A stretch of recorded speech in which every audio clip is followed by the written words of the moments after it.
കേരളത്തിൽ പുതിയ ആഭ്യന്തരമന്ത്രിയായി ചുമതലയേറ്റ ഉടൻ തന്നെ രമേശ് ചെന്നിത്തല മുന്നോട്ട് വെച്ച ഒരു പ്രധാന കാര്യം, ഒരു സുപ്രധാനമായ തീരുമാനം, കേരളത്തിലെ മദ്യമയക്ക് മരുന്ന് ലോബിക്കെതിരെ ശക്തമായ ഒരു പോരാട്ടത്തിന് താൻ ഇറങ്ങുന്നു എന്നുള്ളതാണ്. അത് ആഭ്യന്തര വകുപ്പിനെയും എക്സൈസ് വകുപ്പിനെയും ഒക്കെ ചേർത്ത് പിടിച്ചുകൊണ്ട് ഒരു മൂവ്മെന്റ്, അതായിരുന്നു രമേശ് ചെന്നിത്തല ഉദ്ദേശിച്ചത്. അത് തുടക്കത്തിൽ തന്നെ വലിയ വിജയത്തിലേക്കാണ് നീങ്ങിയത് എന്നത് എടുത്തു പറയണം. അതായത് സൂപ്പർതാരങ്ങളായ മമ്മൂട്ടിയും മോഹൻലാലും അതുപോലെ തന്നെ മധുവും ഒക്കെ ചേർന്ന് നിന്നുകൊണ്ട് കേരളത്തിലെ വിദ്യാലയങ്ങളിൽ കോളേജുകളിലൊക്കെ ഉണ്ടായിക്കൊണ്ടിരിക്കുന്ന മദ്യമയക്ക് മരുന്ന് ലോബികളെ ഒരുപോലെ അടിച്ചമർത്തുകയും ഇതിൻ്റെ വിതരണക്കാരെ, ഇതിൻ്റെ സംഭരണ കേന്ദ്രങ്ങളെയൊക്കെ കണ്ടെത്തുകയും അത് സസൂക്ഷ്മം നിരീക്ഷിക്കുകയും അതൊക്കെ ക്ലോസ് ചെയ്യുകയും ഇത്തരത്തിൽ മയക്കുമരുന്ന് ലോബികളായി പ്രവർത്തിക്കുന്ന ആളുകളെ അറസ്റ്റ് ചെയ്യുകയും അവരെ നിയമത്തിന് മുന്നിൽ കൊണ്ടുവരികയും ഒക്കെ ചെയ്യുന്നതിന് വേണ്ടിയുള്ള ഒരു പാക്കേജ്, അതായിരുന്നു തൂഫാൻ പാക്കേജ്. അതിനുവേണ്ടി അദ്ദേഹം നേരിട്ട് രംഗത്തിറങ്ങുകയായിരുന്നു. അദ്ദേഹം കോളേജുകൾ സന്ദർശിച്ചു, സ്കൂളുകൾ സന്ദർശിച്ചു, VIP-കളായിട്ടുള്ള ആളുകൾക്ക് അരികിലേക്ക് എത്തി. അതുപോലെ തന്നെ സാധാരണക്കാരായ തൊഴിലാളികളുടെ തൊഴിലിടങ്ങളിലേക്ക് എത്തി, ഓട്ടോറിക്ഷ തൊഴിലാളികൾക്ക് അടുത്തേക്ക് എത്തി. അവരെയൊക്കെ ഇതിൻ്റെ കാര്യം പറഞ്ഞ് ബോധിപ്പിക്കുകയും അവരെയൊക്കെ ഇതിൻ്റെ വളണ്ടിയേഴ്സായി മാറ്റുകയും ചെയ്യുക വഴിയാണ് തൂഫാൻ എന്ന പാക്കേജ് വളരെ പെട്ടെന്ന് തന്നെ കേരളത്തിൽ ശ്രദ്ധ പതിപ്പിച്ചത് എന്ന് പറയാം. പ്രത്യേകിച്ചും അന്യസംസ്ഥാന തൊഴിലാളികൾക്കിടയിലാണ് ഈ മദ്യമയക്ക് മരുന്ന് ലോബികൾ കൃത്യമായും പ്രവർത്തിച്ചിരുന്നത്. അത്തരത്തിൽ ആലപ്പുഴയിലും അതുപോലെ തന്നെ പെരുമ്പാവൂരിലുമൊക്കെ അദ്ദേഹം നേരിട്ടെത്തി വലിയ തരത്തിലുള്ള ഒരു വിപ്ലവത്തിന്, ജനപങ്കാളിത്തത്തോടു കൂടിയുള്ള വിപ്ലവത്തിന് അദ്ദേഹം തുടക്കം കുറിച്ചതുകൊണ്ട് തന്നെ വലിയ രീതിയിൽ ഈ മദ്യമയക്ക് മരുന്ന് ലോബികളെ തടച്ചിടാനായിട്ട് ആഭ്യന്തര വകുപ്പിനും എക്സൈസ് വകുപ്പിനും കഴിഞ്ഞു എന്നത് ചെറിയ കാര്യമല്ല. എന്നാൽ അതിനൊപ്പം തന്നെ ഇപ്പോൾ പുറത്തേക്ക് വരുന്ന മറ്റൊരു പ്രധാനമായ വാർത്ത എന്തെന്ന് വെച്ചാൽ കഞ്ചാവിൻ്റെ നീര് പിഴിഞ്ഞെടുത്തുകൊണ്ട് ഒരു തരത്തിലുള്ള മിഠായികൾ വ്യാപകമായിട്ട് കോളേജുകളിലും സ്കൂളുകളിലും വിതരണം ചെയ്യുന്നു. അതിനുവേണ്ടിയുള്ള ഒരു പ്രത്യേക ലോബി പ്രവർത്തിക്കുന്നു എന്നുള്ളതാണ്. അത് സ്കൂൾ കേന്ദ്രമായിട്ട്, കോളേജ് കേന്ദ്രമായിട്ട് ഇതിനകത്തേക്ക് ഇതിൻ്റെ വിതരണക്കാരായിട്ട് നിയോഗിച്ചുകൊണ്ട്, ഇതിൻ്റെ ഏജന്റുമാരായി നിയോഗിച്ചുകൊണ്ടുള്ള ഒരു വലിയ മാഫിയ ഇപ്പോൾ അത്തരത്തിൽ നീങ്ങുന്നുണ്ട്. അത് ഒരാൾക്കും പുറത്തുനിന്ന് നോക്കിയാൽ കണ്ടെത്താൻ കഴിയാത്ത തരത്തിൽ വളരെ സൂക്ഷ്മമായിട്ട് പ്രവർത്തിക്കുന്ന ഒരു മാഫിയായി അത് മാറുന്നു എന്നുള്ളതും എടുത്തു പറയേണ്ടതുണ്ട്.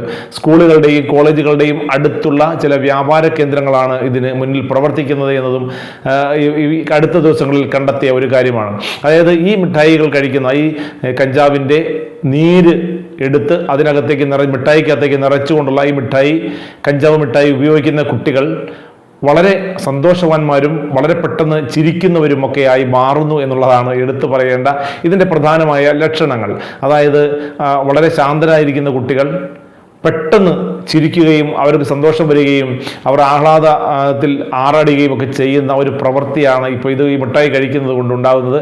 നമ്മുടെ വീടുകളിലേക്ക് കുട്ടികൾ എത്തുമ്പോൾ നമ്മൾ സൂക്ഷ്മമായി നിരീക്ഷിക്കേണ്ട ഒരു കാര്യം ഇത് തന്നെയാണ്. അതായത് നമ്മുടെ കുട്ടികളിൽ പ്രകടമായ എന്തെങ്കിലുമൊക്കെ മാറ്റം സംഭവിക്കുന്നുണ്ടോ, അവർക്ക് പെട്ടെന്ന് ചില മാറ്റങ്ങൾ, അതായത് ചിരിക്കുകയോ സന്തോഷം കൂടുതൽ പ്രകടിപ്പിക്കുകയോ കൂടുതൽ ആഹ്ലാദവാന്മാരായി മാറുകയോ നമ്മളോട് കൂടുതൽ അഫെക്ഷൻ കാണിക്കുകയോ ഒക്കെ ചെയ്യുന്നുണ്ടോ, അതായത് സാധാരണ രീതിയിൽ അല്ലാത്ത രീതിയിൽ വളരെ പെട്ടെന്ന് അത്തരത്തിലുള്ള ഒരു വികാരം അവരിലേക്ക് വരുന്നുണ്ടോ എന്നത് സസൂക്ഷ്മം നിരീക്ഷിക്കേണ്ട ഒരു കാര്യമാണ്.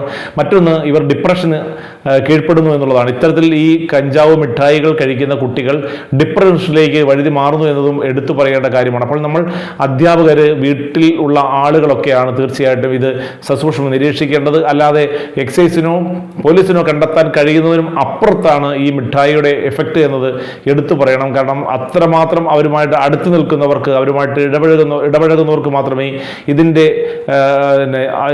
ഇത്തരം കാര്യങ്ങൾ ഉണ്ടാകുന്ന പ്രതിപ്രവർത്തനം, അതായത് ഇത് കഴിച്ചാൽ ഉണ്ടാകുന്ന മറ്റൊരു തരത്തിലുള്ള പ്രവർത്തനം കണ്ടെത്താൻ കഴിയും. അതുകൊണ്ട് തന്നെ രക്ഷിതാക്കളും വീട്ടിലുള്ളവരും ഇത് നമ്മുടെ കുഞ്ഞുങ്ങളെ ശ്രദ്ധാപൂർവ്വം നിരീക്ഷിക്കുകയും അങ്ങനെ എന്തെങ്കിലും സംശയം ഉണ്ടായാൽ ഉടൻ അത് എക്സൈസിനെയോ അല്ലെങ്കിൽ അടുത്ത ഹെൽത്ത് സെൻ്ററിലോ അറിയിക്കുകയും അവരെ അത്തരത്തിൽ പരിശോധനയ്ക്ക് വിധേയമാക്കുകയും ചെയ്യേണ്ടത് മസ്റ്റായ ഒരു കാര്യമാണ്. കാരണം ഇത് കണ്ടെത്താൻ നമുക്ക് മാത്രമേ കഴിയൂ എന്നുള്ളത് കൊണ്ട് തന്നെയാണ് ഇത്ര എടുത്തു പറയേണ്ടത്.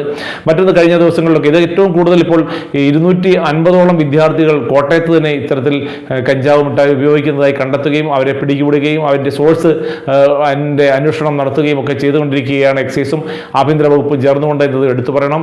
മറ്റൊന്ന്, കോട്ടയത്ത് നിന്നും കഴിഞ്ഞ കഴിഞ്ഞ ദിവസങ്ങളിൽ പുറപ്പെടാൻ ഉദ്ദേശിച്ച ഒരു സംഘം, ഒരു വിനോദയാത്രാ സംഘം പെട്ടെന്ന് തന്നെ ഈ ട്രിപ്പ് ക്യാൻസൽ ചെയ്യുകയാണ്. അതായത് ഈ വാഹനത്തിൽ പോകാൻ ഒരുങ്ങിയിറങ്ങിയ കുട്ടികളിൽ നിന്നും കഞ്ചാവ് മിഠായികൾ പിടികൂടിയതോടുകൂടിയാണ് ആ വിനോദയാത്ര ട്രിപ്പ് തന്നെ സ്കൂൾ അധികൃതർ ക്യാൻസൽ ചെയ്തത്. ഇത് കാസർഗോഡ് മുതൽ തിരുവനന്തപുരം വരെയുള്ള എല്ലാ കലാലയങ്ങളിലും എല്ലാ സ്കൂൾ കുട്ടികളിലേക്കും ഇതിൻ്റെ വിതരണക്കാർ, ഇതിൻ്റെ ഏജന്റുമാർ എത്തിക്കുന്നു എന്നുള്ളതാണ് ഞെട്ടിക്കുന്ന ഒരു വിവരം.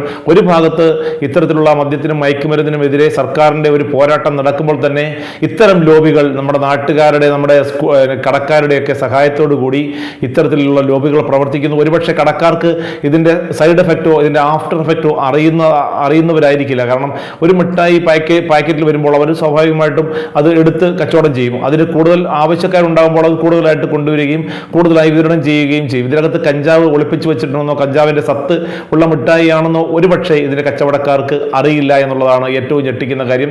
വ്യാപാരി വ്യവസായി സമൂഹം തന്നെ നേരത്തെ രമേശ് ചെന്നിത്തലയുടെ ആഹ്വാനത്തിനനുസരിച്ച് ഈ മദ്യമയക്ക് മരുന്ന് ലോബിയുടെ വളണ്ടിയേഴ്സായിട്ട് പ്രവർത്തിച്ചുകൊണ്ടിരിക്കുന്ന അവസരത്തിൽ തന്നെയാണ് ഇത്തരത്തിലുള്ള ഒരു ഈ മിഠായികളിലൂടെ കച്ചവടക്കാരെ തന്നെ ചൂഷണം ചെയ്യുകയും അവരിലൂടെ ഇത് വിദ്യാർത്ഥികളിലേക്ക്, കോളേജ് വിദ്യാർത്ഥികളിലേക്കൊക്കെ എത്തിക്കുകയും ചെയ്യുന്നത് എന്നത് ഞെടുക്കുന്ന ഒരു കാര്യമാണ്. തീർച്ചയായിട്ടും അധ്യാപകരും രക്ഷകർത്താക്കളും ഉണർന്നിരുന്നില്ലെങ്കിൽ നമ്മുടെ കുഞ്ഞുങ്ങൾ വീണ്ടും ഇത്തരം അപകടക്കെണിയിലേക്ക് പോകും എന്നതിൻ്റെ സൂചനയായിട്ട് വേണം ഇത്തരത്തിലുള്ള ലോബികൾ അഴിഞ്ഞാടുന്നത് കണക്കാക്കാൻ. അവരെ തളച്ചിടേണ്ടത് സമൂഹത്തിൻ്റെ തന്നെ ആവശ്യമായതുകൊണ്ട് നമ്മൾ വളരെ സസൂക്ഷ്മം നമ്മുടെ കുഞ്ഞുങ്ങളെ നിരീക്ഷിക്കുക തന്നെ വേണം.